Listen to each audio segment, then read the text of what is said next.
talk about running promotions.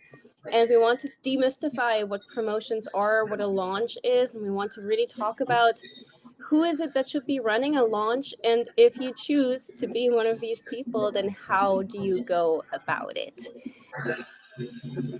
And I'm so curious, just right off the bat, because you brought this topic to me, Adam.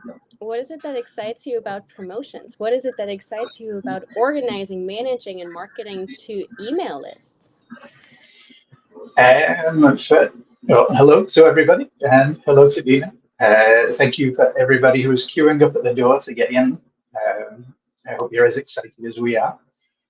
Um, Promotions, I have been running them for email for 8 years now, and I love the creativity that it allows you to have. Um, I love the freedom and the interaction um, and the excitement as well of running a good promo. Mm. Everything from the build up to the launch day to the dips and the drops throughout, and then the final closing. It's just Mm. an exciting time for any marketer, I think. Amazing. I love that. I love promotions being something exciting. And see, we were talking about this before, and I think one thing that I for sure hear all the time, and that you probably also hear a lot, is I don't have a big enough audience, right? No. I'm a business mentor for early stage coaches and coaches who are ready to scale beyond one on one client work, right? And no matter where in business you are, that's an objection you tend to get a lot. And it's not an objection, it's a limiting belief, right? Really, you need an engaged and an aligned audience, but the size of your audience matters so much less than the value proposition that you bring to your audience through really any of your offers, but particularly your promotions, and how willing you are to go out and invite both at scale and one to one into your promotions, into the offers that you're promoting. So, right off the bat, I just want to say, there's no minimum amount of audience members that you need to have available on your list or anywhere else in your business to be able to run a promotion, right? Let's begin to think of running a promotion, of doing a launch of your offer as an activation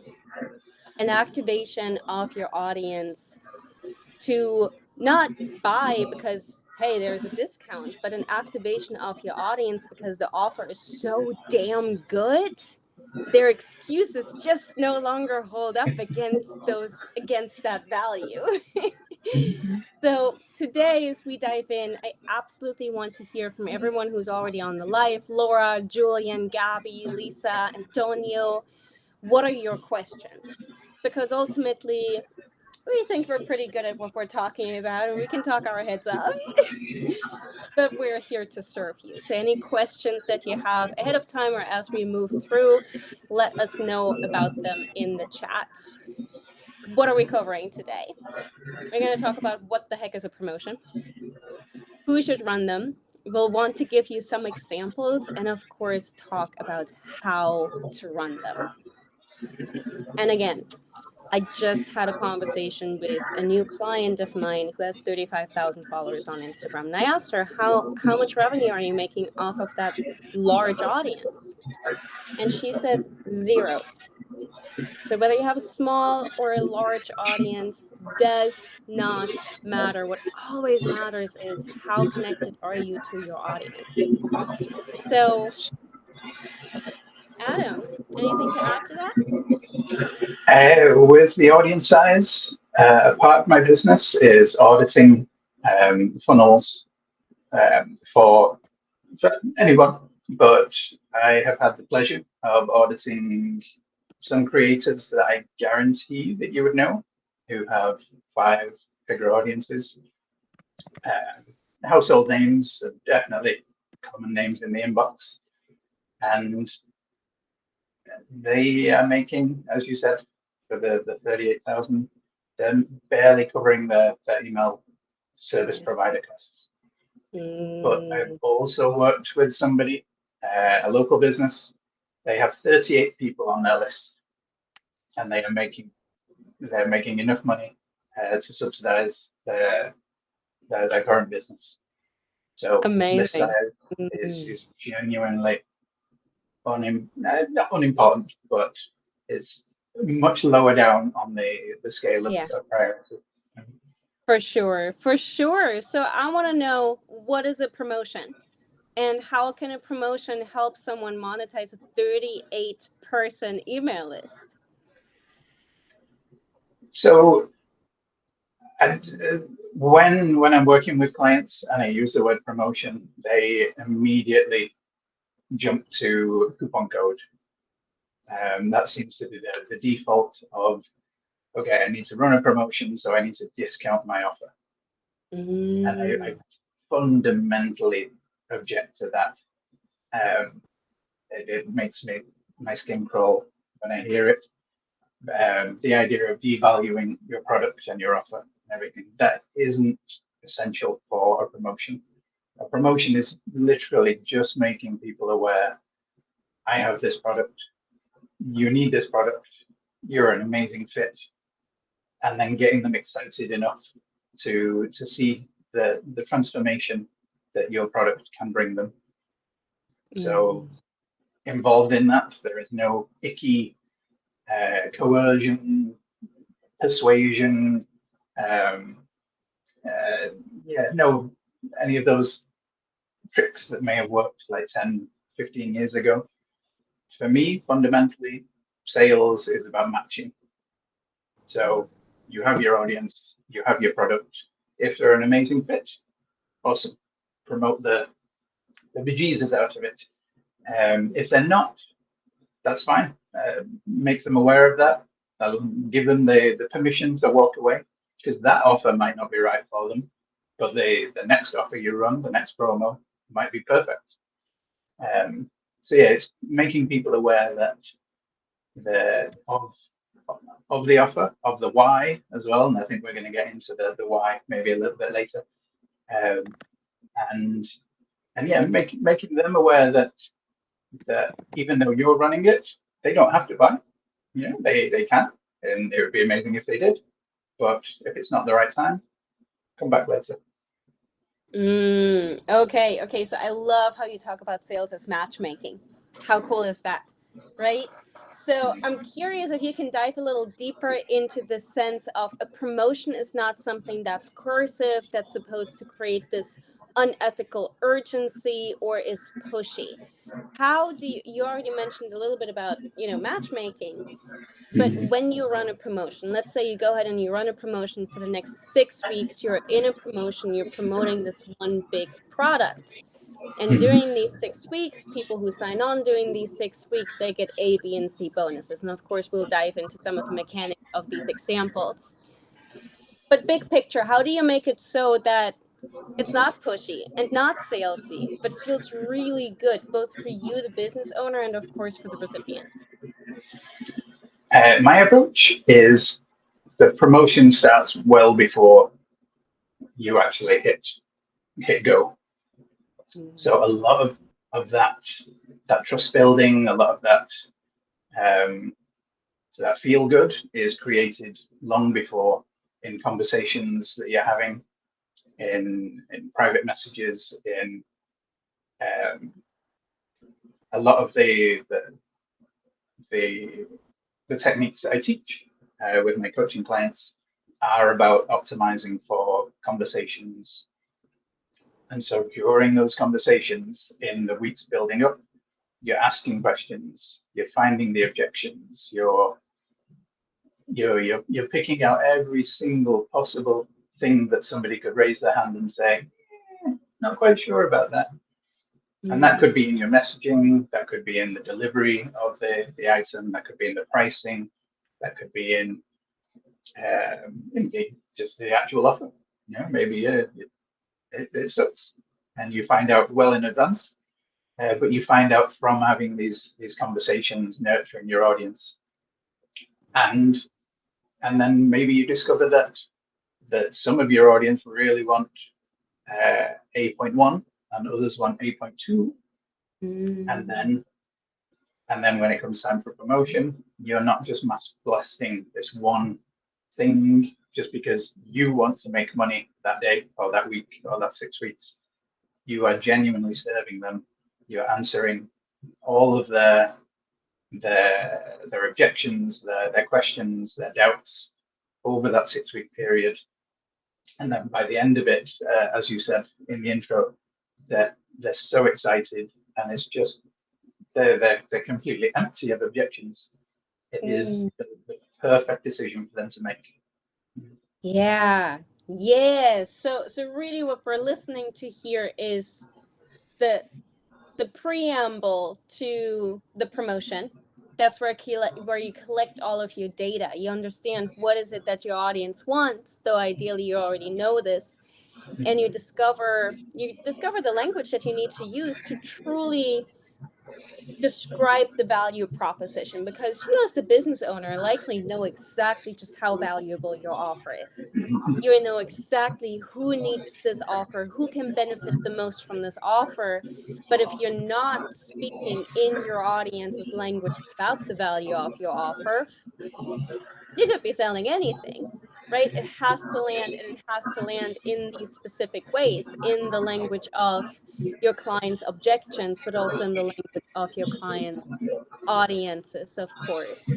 Now, I always tell my clients when they get ready to launch a product, just because you're running a launch doesn't mean that that's a good enough reason for anyone in your audience to buy, right? That's a fundamental truth about sales. You sell the offer on your client's time, on your, which is why I think of offers rather launches as activation. And so, but we do want to think about value proposition, right? And that's where we begin to look at the preparation of the launch, the marketing mechanics of the launch, which you teach, and what it is that you launch. That's the offer, which is, I believe you called me the queen of offers. The queen of offers, absolutely. Yeah. Please bow.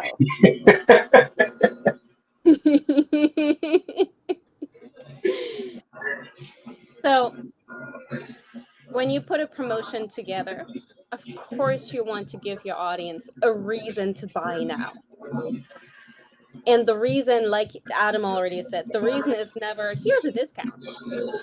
That's really sloppy, lazy marketing. Unless it's a course bug, I'm still not going to buy on your time just because you're offering a discount. So what can you do instead? What instead, from an offer promote or from an offer perspective, can be part of your launch? Well, you can give time sensitive bonus. You can give time sensitive payment plans that aren't discounted. You can give time sensitive VIP access, either a group VIP access or a private VIP. You can provide an implementation week or a done for you service that's only available during the promotional period. You can offer private Voxer, additional coaching. See, the goal is not to just create cheaper during this promotional period. The goal is we're opening the doors to this one main offer.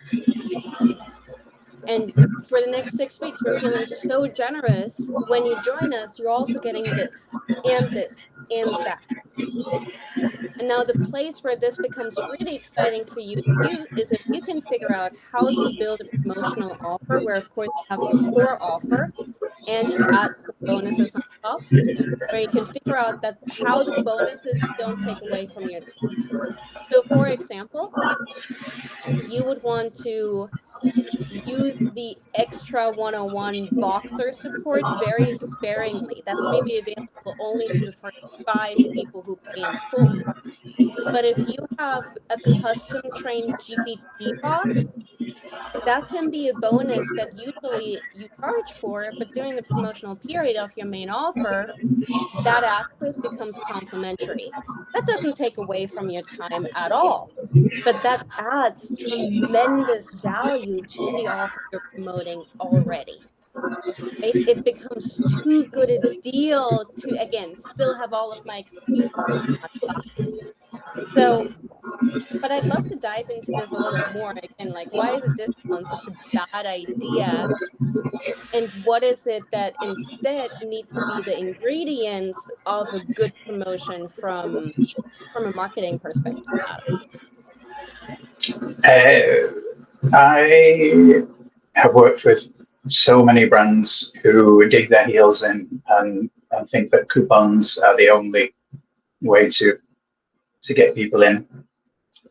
But then, as with anything with email, everything you do is training your audience.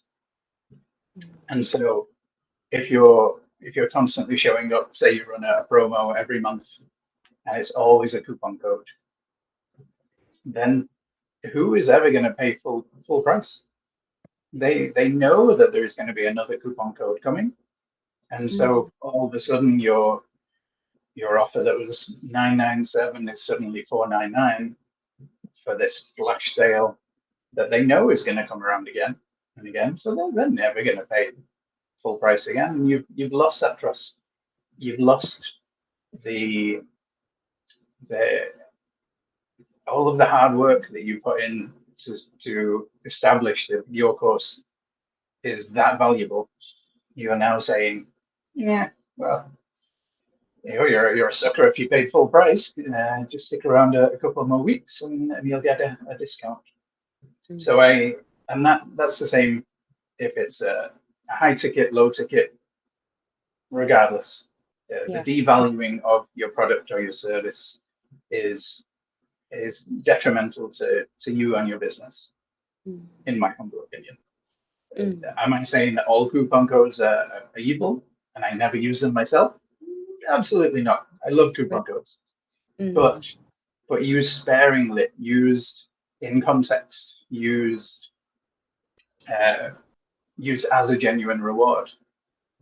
Um, yeah, so that's how I approach coupon codes I love it. or discounts. Sorry. And what was the second half of the question? Sorry, I got carried away.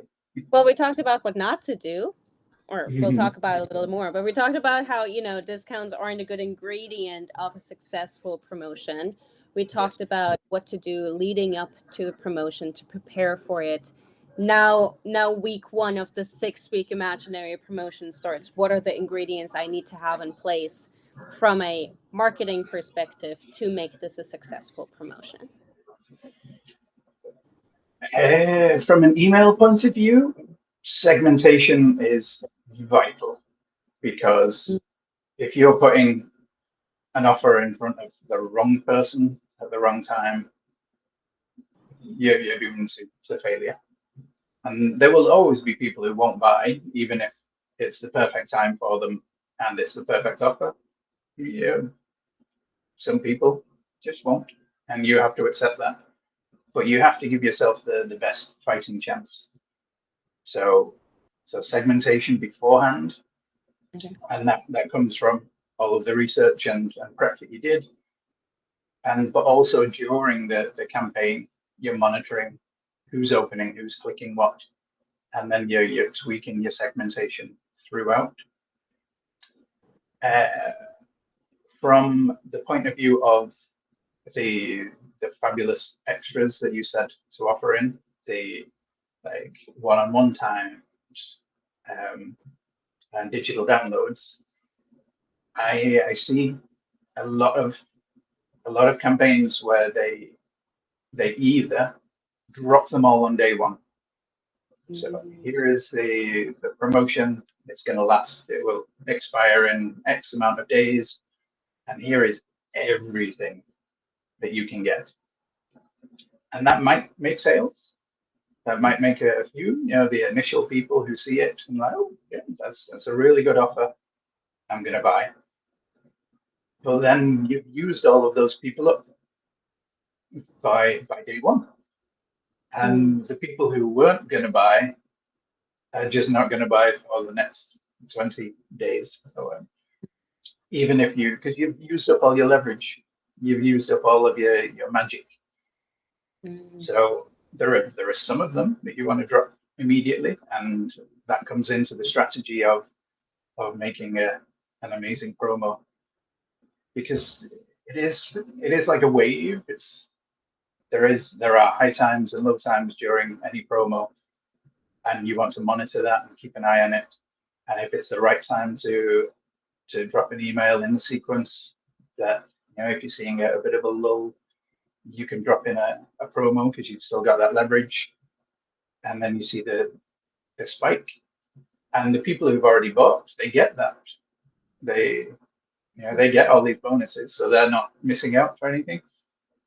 But yeah, using the bonuses strategically throughout to ride the dips and the troughs, I think that is one of the key strategies.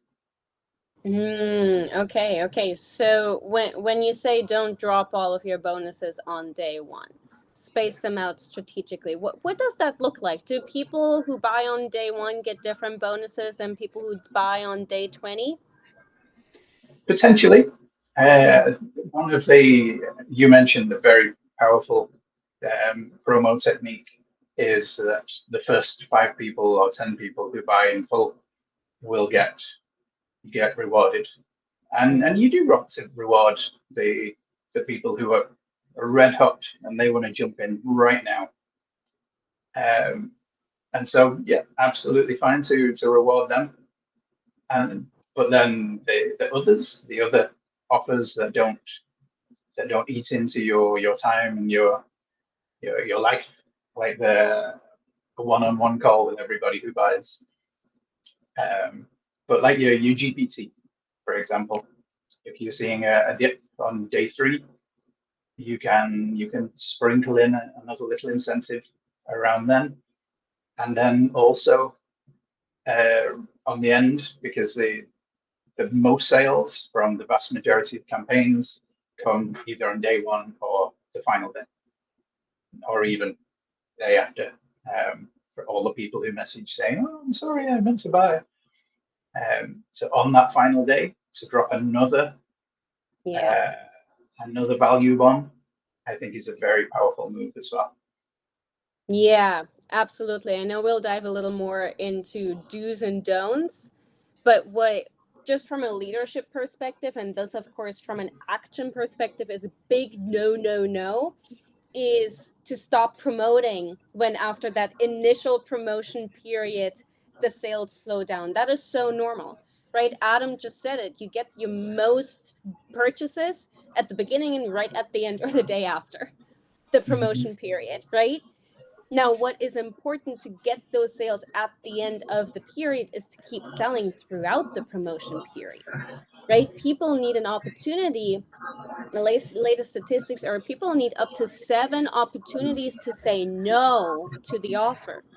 People need to see the offer between 7 and 12 and 21 times before they even register that the offer exists, right? You want to sell through the sale. I want to take a step back though and talk about who should be running promotions. Uh, And I have a bit of a, let's see, maybe a bit of a hot take on this. I think more people than you'd think are able to run promotions, but I do think that coaches, service providers who only work one-on-one with their clients and who have a really robust one-on-one offer where they provide a lot of valuable inside and outside calls, they are going to have the hardest time to run really successful promotions. Because what are you going to do, right? If you join my 12-month long group, my 12-month long coaching program, you get an extra month. That's not a great promotion, right? Now, again, you're just discounting your time. There's ways where you can seasonally promote, let's say, a 2-month coaching package if your normal commitment is 6 months. So there's ways to do that, but typically running promotions works really nicely for someone who's at that point where you have diverse offer suite and where you're able to promote, launch, and pitch offers that sell at scale, meaning your time has been separated from the amount of sales or from the volume of sales that you're able to. So curious if you agree with that or disagree with that. And beyond that, when you look at someone's email list and when you look at someone's audience, how do you know if someone's audience is ready to even receive a promotion? So when you initially asked who should run promos, I was just about to scream, everybody. Uh, but you make a valid point. Yes, if your work is fully tied up in a time-based product, then yes, to give away even more time is a dangerous prospect. But for the vast majority of other people, ideally you would have, like you say, a suite of products. Because if you only have one, then you're constantly looking for ways to pivot and twist and redesign and put new hats on that product, and that can get quite tiring very quickly. Um, so ideally, three, four products minimum. I've worked with people with only two and run successful promotions. Um, one element of that is I mentioned before about training your audience. Everything you do is training. So this is tangentially related. Um, I believe that you should be constantly running promotions throughout the year, even if they are only micro promotions. And that doesn't mean like 7-day campaigns, month-long things, just micro promotions to train your audience that your email list is not a passive activity. It is an engagement sport. So you are giving something to them, you are expecting something in response, so that when it does come time for promo season, then they're already. It's not such a shock to the system. They're expecting you to come at them, and they're expecting to give you something back in return. Um, so yeah, that I don't know if that answered the question. I know I went off on a tangent. And one other little thing that I would like to go back to when you said about the actual promotion, about the people who stopped promoting throughout. One of the key things to keep in mind during a promotion is that people buy for different reasons. So some people are emotional buyers, some people are logical buyers, some people are um, transformational. And during that campaign, you want to speak to each of those on different days. So if you try and speak to all of those people on one day and try and handle all the logical objections, their financial objections, their practicality, you try and do that, it'll just come out like a jumbled mess.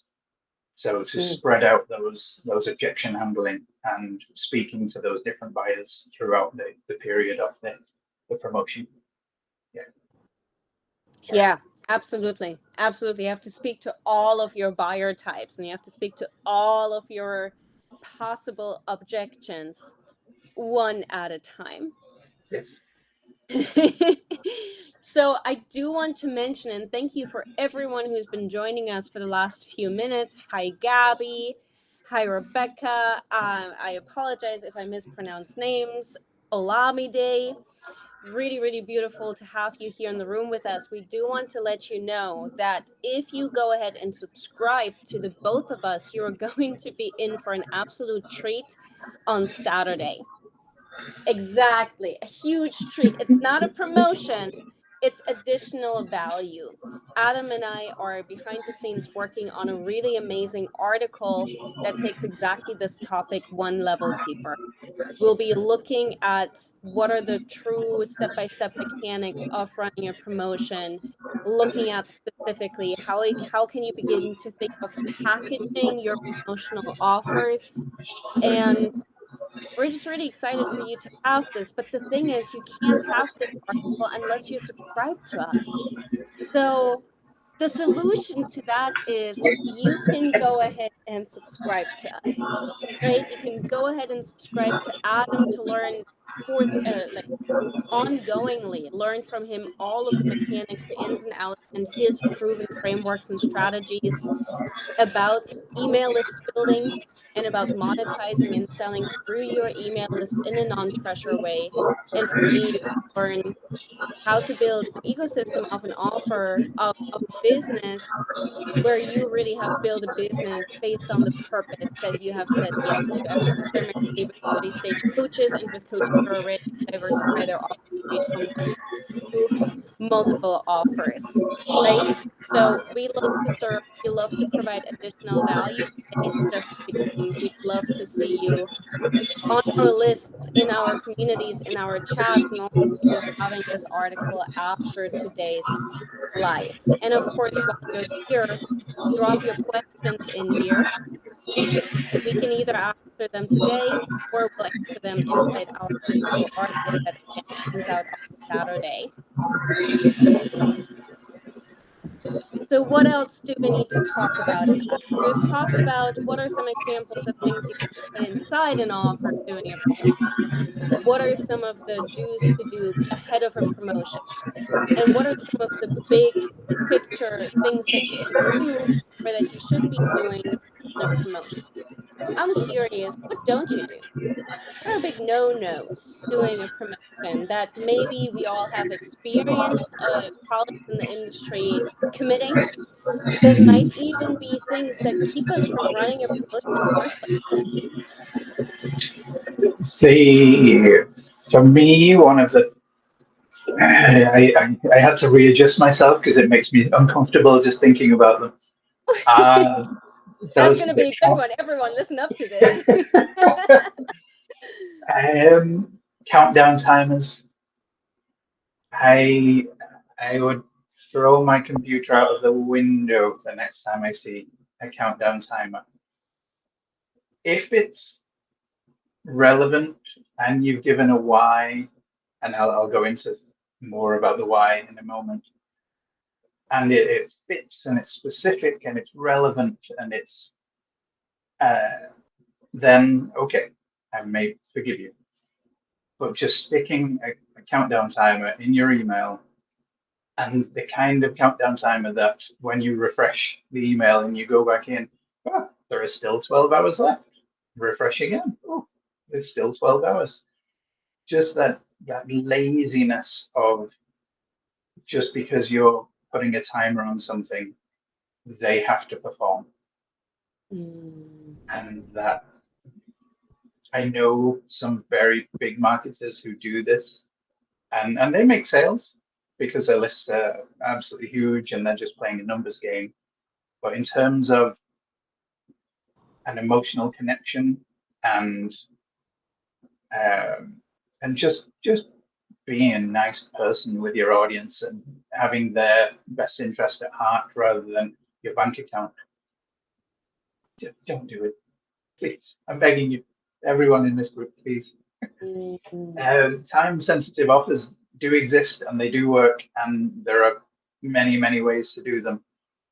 But, but so I think my biggest rage comes from the fact that they don't give a why. And I know that we spoke about this privately. Every promo should have a why, meaning why are you running this right now? Why am I running this right now? And why is it beneficial for them to buy? And you should address this in words in your emails. Mhm. So without the why, it's literally just, hey, this is on sale for 3 days. Okay, any reason for that? Any, what is my motivation to buy? Because it could be on sale again in another 3 days or Mm. another week or something. But if you give a genuine why of, it can be something as simple as it's National Ukulele Day. So for this special day, we want to encourage more ukulele players. So we're giving for 24 hours, we're doing it at a discount. Nothing world breaking or anything else, but it is a genuine why. It's a reason why you're running this thing. I will hit 100 subscribers soon. I'm very close, and when I Yay! do, I will run a Everyone promotion. subscribe to Adam. Please do. But when I do, I will run a promotion for that because it's a celebration time, and I want to reward all of the people who have subscribed before and all of the new subscribers who are on the list. So that's a why. Again, nothing earth-shattering or revolutionary, but it adds. Without it, there's this cognitive dissonance. Is that the correct term? That, but with it, it adds context. It adds a reason. It cements it, and that really does. Even if they don't, when they're reading it, even if they don't think about it as like front of mind, it is always there playing in the back of mind. So don't burn your trust with like shady, fake cash grab kind of techniques. They may get you some immediate sales, but in the long run, it's a terrible way of playing the long email game and relationship building. Absolutely. Yeah. I have in the You past given money to two business mentors who each completely destroyed my trust in them as marketers because 1 month they told me this is the cheapest it'll ever be, and then 2 months later it was even cheaper than that. Right? And it's like, girl, where is your integrity in that? And again, yes, it's a fast money grab. A lot of people are not going to even check it, and you will get money short term. But the business owners who truly sustain and prosper over a long period of time, the business owners who are able to pivot and expand their brand as they grow as a leader, are the ones who always, always, always put trust above anything else. Trust about anything else. Retaining a client is what 7 times cheaper than acquiring a new client. Take your time with that new person that you just acquired in your audience, on Instagram, here on Substack, or into your email list, new subscriber. Build trust. Now, I want to speak to two things here real quick that come up for me. Go ahead. Yeah. I was just going to say, from an email perspective as well, one other technical thing that Mm, please, please, please don't do as well. As soon as somebody buys during that promo, take them out of the promo. So give them a tag or, and remove them from the promo, because something else that is incredibly infuriating and trust destroying is when they've just bought and then you send them a thank you email, say, oh, you are amazing, you're the most special person on my list right now. yeah. And then the next day they get another email saying, hey, you've not bought this yet. I'd really appreciate it if you know. And it's as simple as putting a tag, a purchase Yeah. tag And it's during the automatic. sequence. Yes, but it makes a massive difference. For sure. So, two things.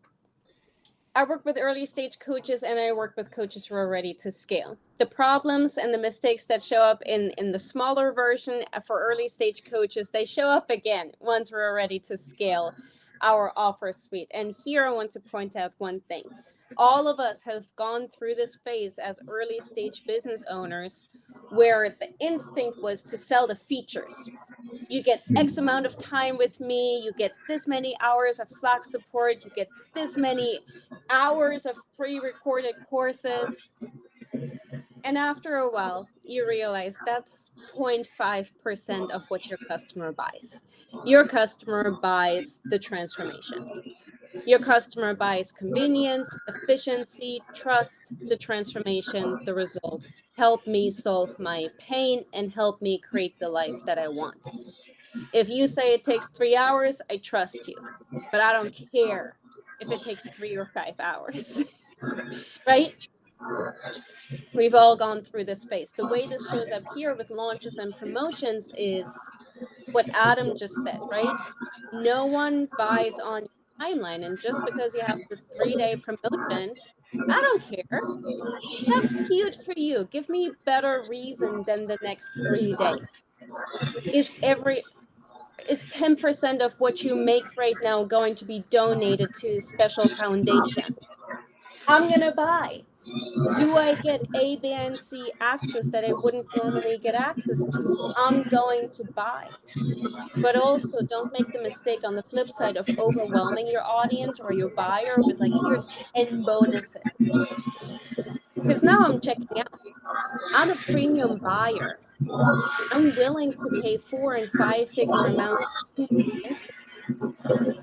Someone who cheapens their offer by saying this costs $5,000 and here's $10,000 worth of value that I didn't ask for, that you're not giving me, it complements the value that I'm paying for, you've just devalued your product. The other piece that I want to talk about, right? Adam talked so very eloquently about segmentation, about tagging, about automation, about learning what your audience at scale says and objects and desires and utilize language and speech. You gotta do all of that.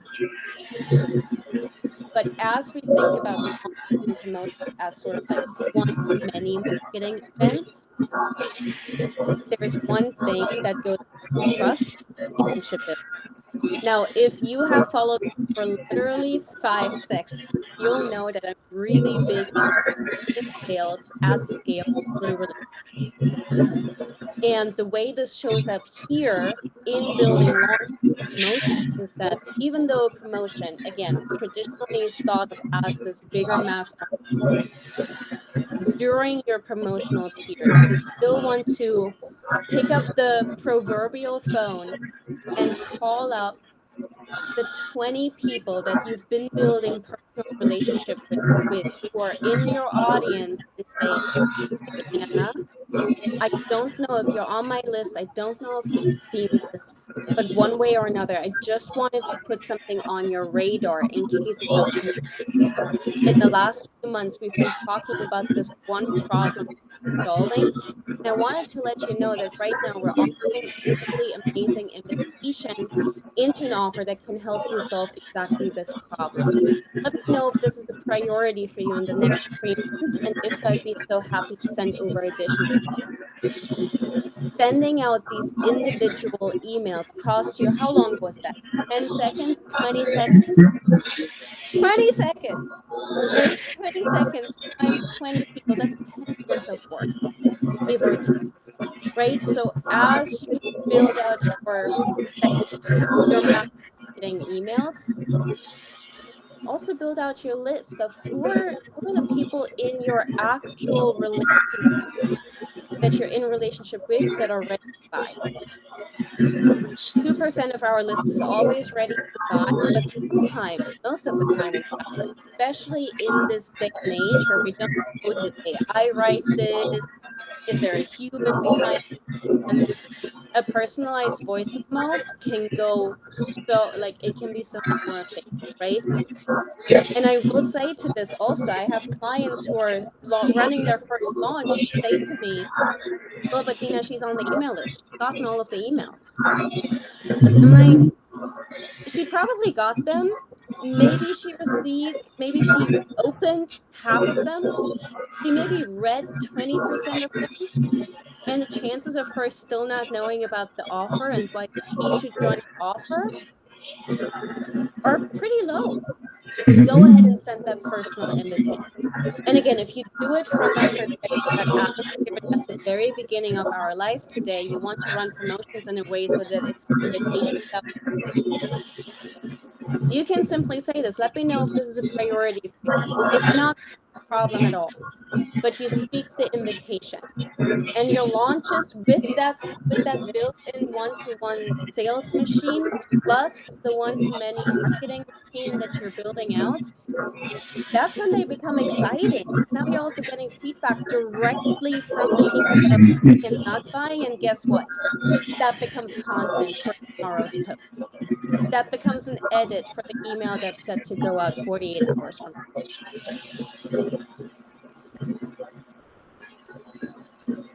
I should be writing this down as well because that is amazing advice. Yes. now. Yeah. I'm pausing here to Yeah. see if you have any For response to applause. that. Yeah, it's actually in my notes. Pause for applause. Yeah. No, just kidding.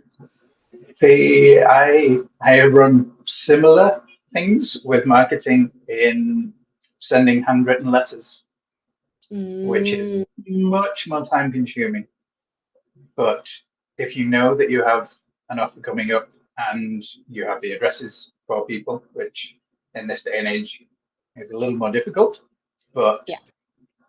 if it is a business owner or if you are doing B2B, sending a handwritten letter, taking that Mm, extra time, it doesn't have to be huge, just like a little memo, but that to get the ball rolling and to get them excited and um, yeah, that just going that extra mile, even if it is like you say a 20-second voice note or something, can make a massive difference.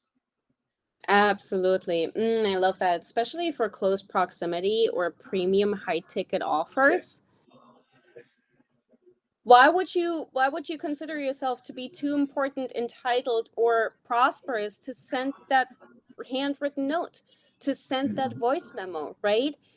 Like the way I think of my mastermind and my one-on-one spaces is I don't want just anyone in there. I Mhm. better go out and personally invite the people. So I love the idea of the handwritten letter. I must admit, I haven't ever done that. I've recommended it to a client once and it worked like a charm. Yeah. So Is this my pause for applause moment? Yes. it is your pause for applause.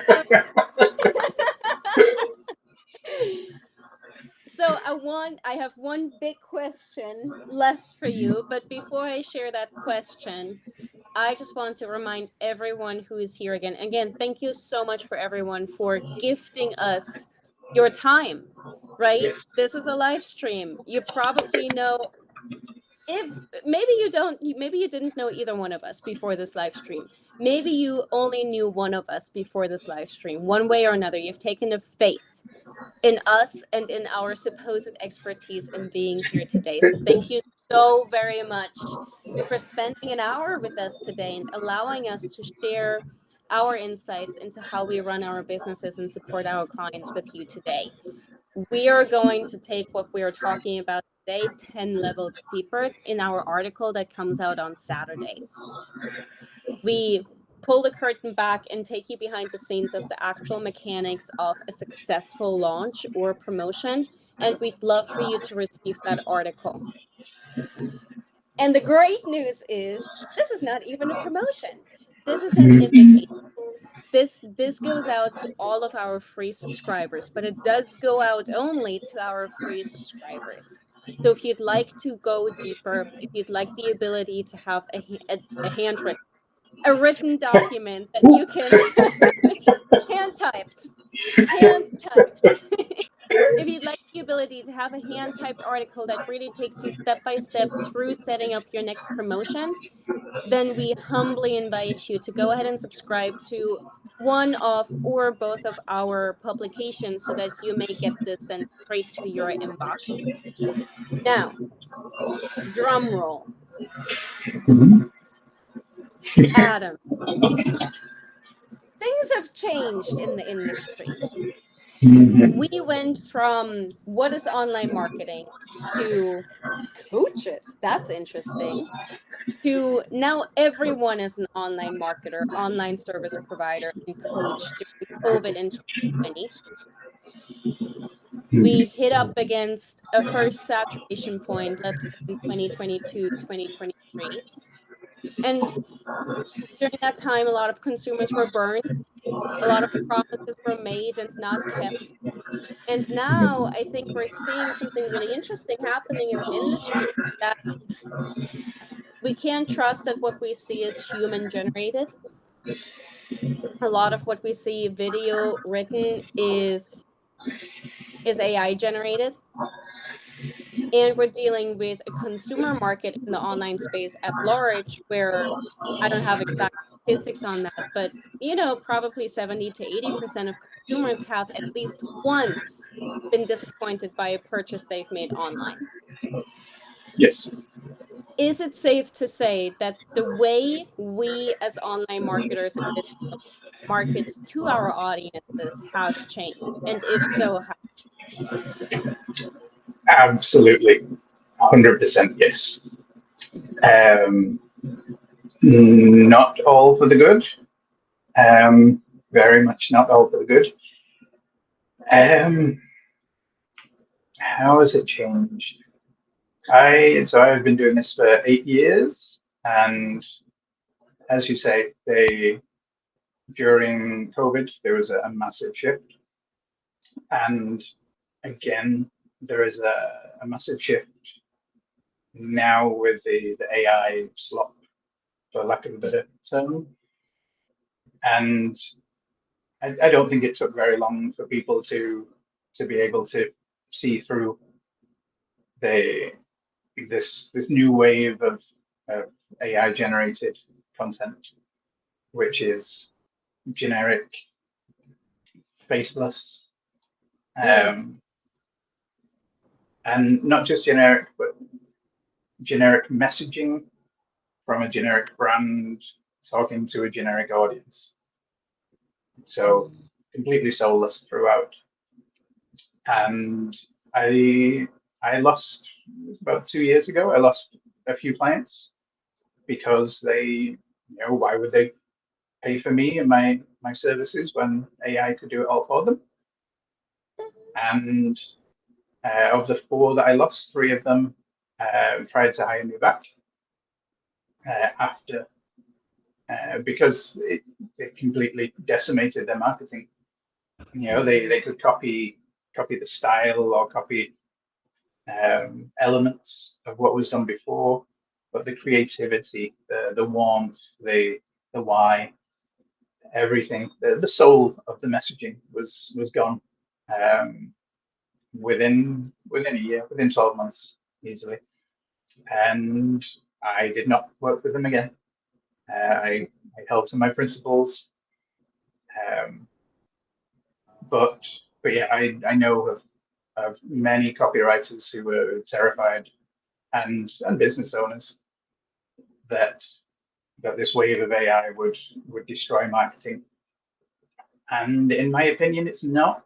It's done quite the opposite, because it allows people who write with passion, who write for a specific individual, and everything is targeted and deliberate and with purpose. It allows those people to shine in the inbox, and people see that, people notice it, people gravitate towards it, and that doesn't that's not just with promos, that's with your weekly newsletter, and every bit of correspondence that you send out. If it all has that genuine uniqueness to it, which only only you can bring, like your business better than anybody else, and if you can convey that in your messaging from the heart, with your customer's success or your client's success at the core of all your messaging, that stands out in a sea of slop. So it's a great time to be marketing now, email marketing. that that right there, it's a great time now to do email marketing. It's a great time now to be a really good person. It's a great time now to be a business owner who creates excellent results for their clients and then goes and boasts about those results. Yes. And And it's a great time to speak consistently about the same things and not change your niche every 6 weeks, because that also destroys trust. And it's a wonderful time, again, to share from your heart. Your lived experience is something that AI simply cannot replicate. Your lived experience from your previous career, right? I have started to talk a lot about my background in fundraising because A, that's experience that AI doesn't have, and B, it actually connects to relationships for sales. So let's end on that. It's a great time to run promotions. It's a great time to utilize promotions to get closer to your audience, not to pull one over, not to be pushy or salesy, but to get closer to your audience, understand your audience better, connect with your audience. And this is something we'll talk about in our article, to run experiments with your promotion. And in our article that comes out on Saturday, we'll talk about, how to fail with purpose, how to allow yourself to run experiments intentionally, knowing that not every experiment that you run in your business is going to go according to plan, but you'll want to learn from that. And you'll want to learn from that both from the numbers and the data and from what your gut tells you. Because, baby, that's entrepreneurship. Your ability to trust your gut, right? And this is that. A promotion is your ability to connect with your audience and to build trust with your audience. How about we end on that word? I think that's a great message to end on. Yeah. Awesome. Awesome. So people can connect with you here on Substack. They can indeed. I am active all day long. Yeah. Except And for when you're not. yes, except for the weekends, they're my special time. But I love talking about email. And if you have an issue or a problem or just want to brainstorm and bounce ideas around, I genuinely, it gives me life. Absolutely. And of course, likewise, I would love to hear from anyone after this live stream at all. If you're feeling that you've followed your purpose into business, but now you're in business and you feel disconnected from your leadership, your vision, and your purpose, that's a good time to come and talk to me. Because we will talk about your marketing and messaging strategy, but first we'll make sure that you show up to your business as the leader that you're meant to be. All right. Any questions that come up from the audience after the fact, we will absolutely respond to those questions. And we cannot wait to hear from you in the chat, in the DMs, read about your insights in the comments of the article that you're all going to get because you have subscribed to both of our publications. And let us know if this was helpful, because if it was, then we'll hop back on for a second live stream in a few months' time. Take good care, and we'll talk to you soon. Bye-bye.